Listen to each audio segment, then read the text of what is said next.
Kung hindi pa para sa iyo, dapat tanggapin mo.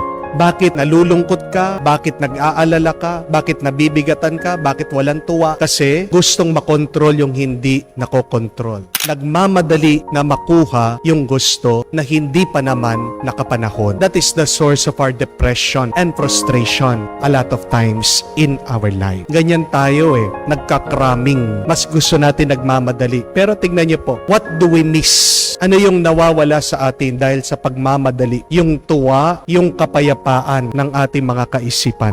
Kung hindi ka magmamadali at bibigyan mo ng oras at panahon, you can never see that miracle and you can never feel the love and the grace of God if you are hurrying in life, if you are rushing in life. Magandang paalaala po yan. Kung hindi ka magmamadali, kung marunong ka magpasensya, may makikita ka, masusumpungan ka at matatanggap kang milagro. So dalawang paalaala po sa atin. Una, huwag kang magmadali. Dahil pag nagmamadali ka, yung mga hinahabol mo, tatakasan ka. May kasabihan na very beautiful quote. It says that when you stop chasing things in your life, these things will turn around and come to you. Hindi mo naman kailangan habulin yung mga bagay-bagay sa iyong buhay. Ano man yan ang iyong hinihiling. Kailangan ka lang na huminto.